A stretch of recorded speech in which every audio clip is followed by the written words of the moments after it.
By April of 2002, Jagex's new membership program for RuneScape had proven its success. Enough people had signed up for the members version of the game for Jagex to hire on a series of new staff, though most of the development was still being done by the Gower brothers themselves. The game was continuing to grow at a rapid pace, requiring Jagex to put up new servers and build infrastructure at breakneck speed to keep up. Even so, Jagex was still continuing to pump out new content into the members version of the game to make the subscription worthwhile. Even though there had already been 2 new skills released in just the previous 2 months, Jagex released their 16th skill, Thieving. This came with it the entire city of East Ardoin and all the riches to be plundered that came along with it. Thieving had a large amount of content available on release, and we'll need to explore all of it to move on to the next month. In addition to this, Jagex put out 2 quests in April, as well as their first Easter event. One quest in particular is very important, as it will unlock a massive best in slot upgrade for us moving forward. I'll need to complete both of these quests in order to progress. After the slogs that were February and March, April should provide a brisk, relaxing progression for us to springboard into the summer. As they say, time is money, and we have a lot of money to steal, so let's go ahead and get started with April of 2002.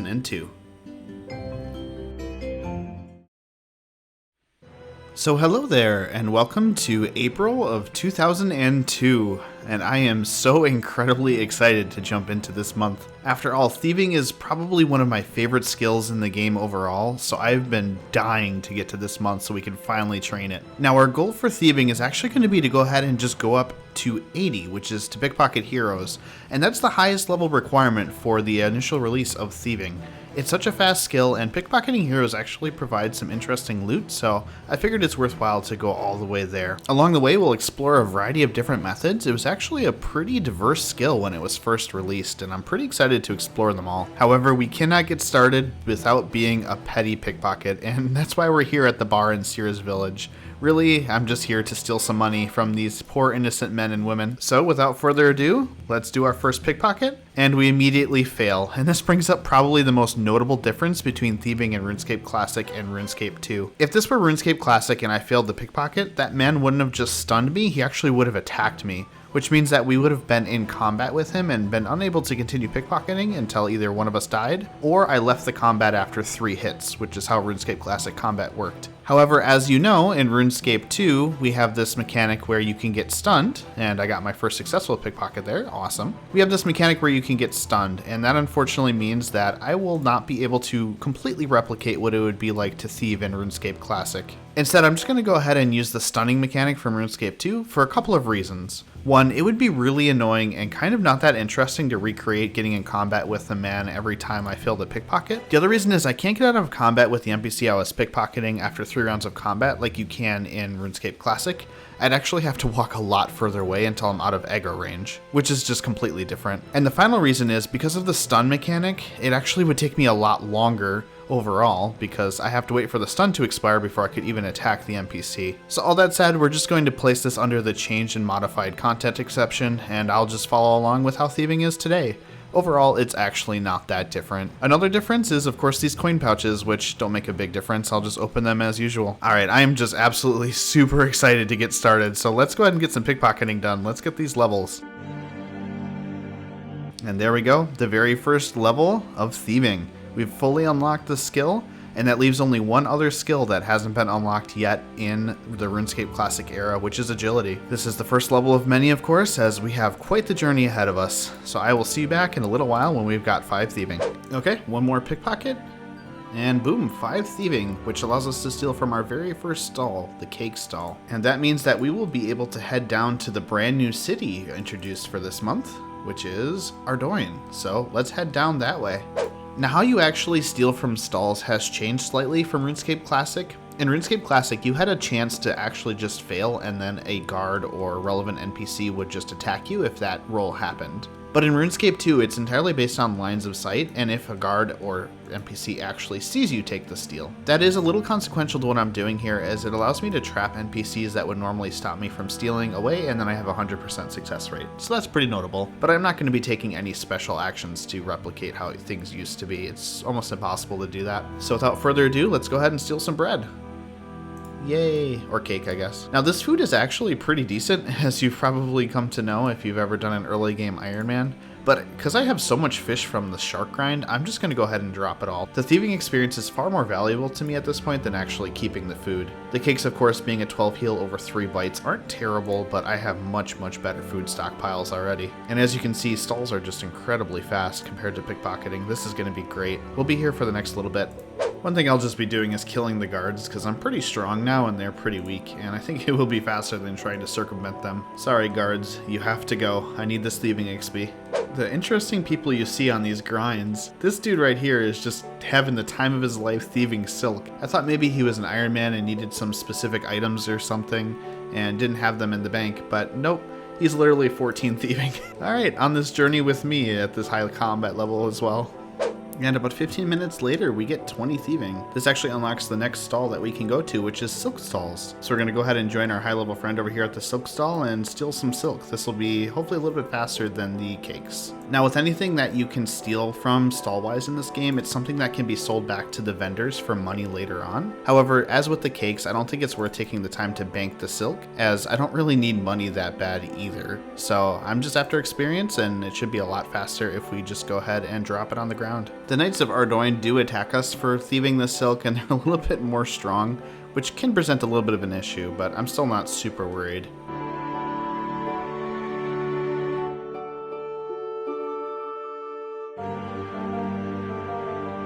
Alright, 21 thieving. So we've picked a few pockets, we've thieved a few stalls. I think we're ready for the first quest released this month, as well as our first heist. Let's go get it done.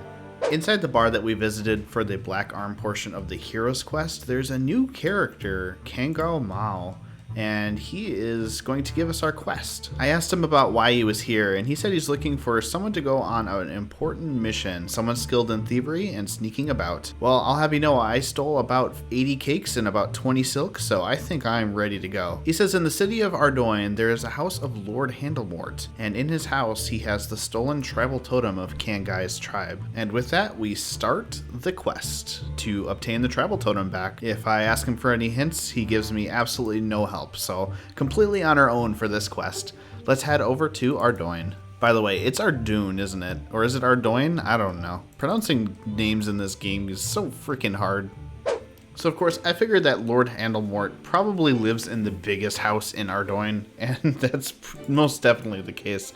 This is his mansion, and let's go ahead and barge right in through the front door and get this travel totem back. Nope, unfortunately, it is locked and we cannot pickpocket it, so we're gonna have to find another way in. While I'm here though, I will chat up the gardener and see if he has any useful information for us. And through our conversation, Horatio accidentally reveals that the combination to the door lock inside is the middle name of Lord Handlemort, so that's very useful to know. We'll have to figure that out though. The code doesn't do us any good if we can't actually get into the building, however, so we gotta figure out how to do that first. Asking around Ardoin for any information on how we might get in, we stumble across Wizard Cromperty, who is actually a wizard who lives up in northeastern Ardoin. If I ask him about what he's invented, he tells me about his patent-pending teleportation block, which allows people to teleport anywhere in the world as long as the block is in that location they want to teleport to. He mentions that he's sending the prototype block all the way to the Wizard's Tower via the GPDT delivery service, and they're taking their sweet time with it.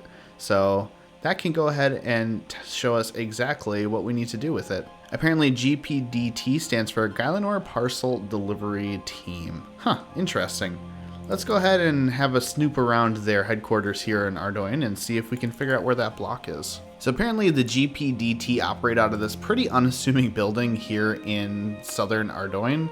It's just a bunch of boxes. No wonder why they can't get their stuff together. If I talk to them, they don't really offer any information. However, I can take a look at a couple of these crates and I can see immediately that the crate containing the teleportation block is right here. Still hasn't left for the Wizard's Tower, of course. And conveniently enough, on another crate, there's a box due for Lord Handlemort himself. So let's go ahead and swap the labels so that the teleportation block goes into Lord Handlemort's house. Thankfully, just with a little bit of poking and prodding, I can get the employees to deliver the crate straight into Lord Handlemort's house. But of course, it won't do us any good just to barge into the house without a plan.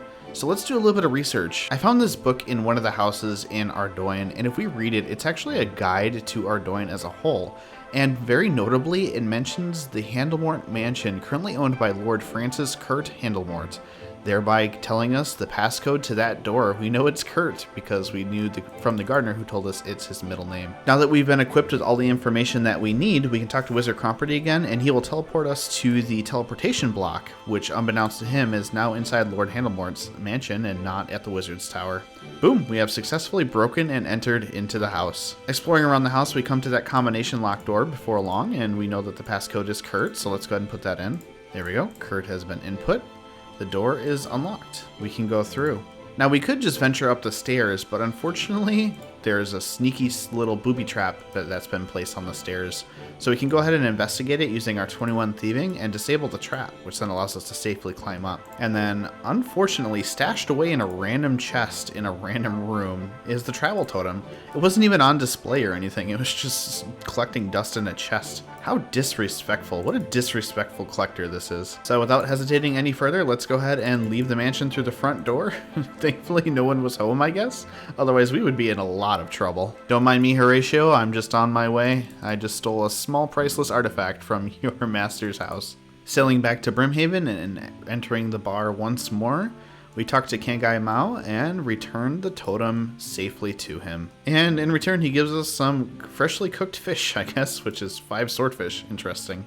And a good amount of thieving experience, which is extremely helpful. 23 thieving from that, nice. Alright, that concludes the first of 2 quests for this month. Let's go ahead and head back to Ardoin and do some more stall thieving. We need to get up to 28 thieving before our next step. Just kind of zoned in here, flew right by 25 thieving, which is slightly notable because it does unlock warriors, which is another pickpocket option. But pickpocketing at this point is generally not the fastest. Thieving from stalls is. So I'm back at the silk stall and we'll be here until 28. And there we go, 28 thieving. This actually unlocks our next methods, which is going to be stealing from chests here in Ardoin. And this is actually one of the first methods I'm going to be sticking with for quite some time, and you'll see why here in a second. With a little bit of thieving skill, I'm able to pick this lock on this door and go up into the upstairs of this room here. And then I can search for traps on this chest, and I get a very notable item when I actually crack the chest open.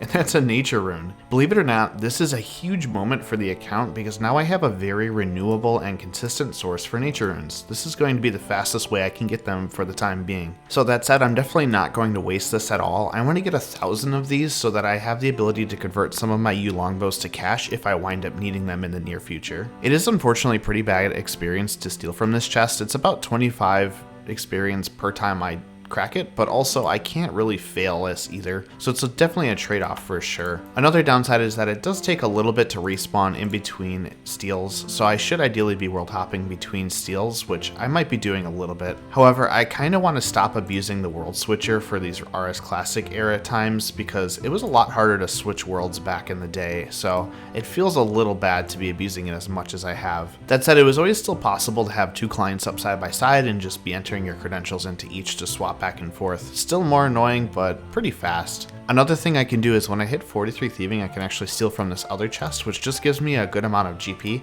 I don't really need GP, so I don't know how much I'll be doing that either, but it could be something to fill the downtime. Overall, it's really not too bad. Just in this conversation, I've already got 7 nature runes, so I'll take it. I'll be here for the next little while.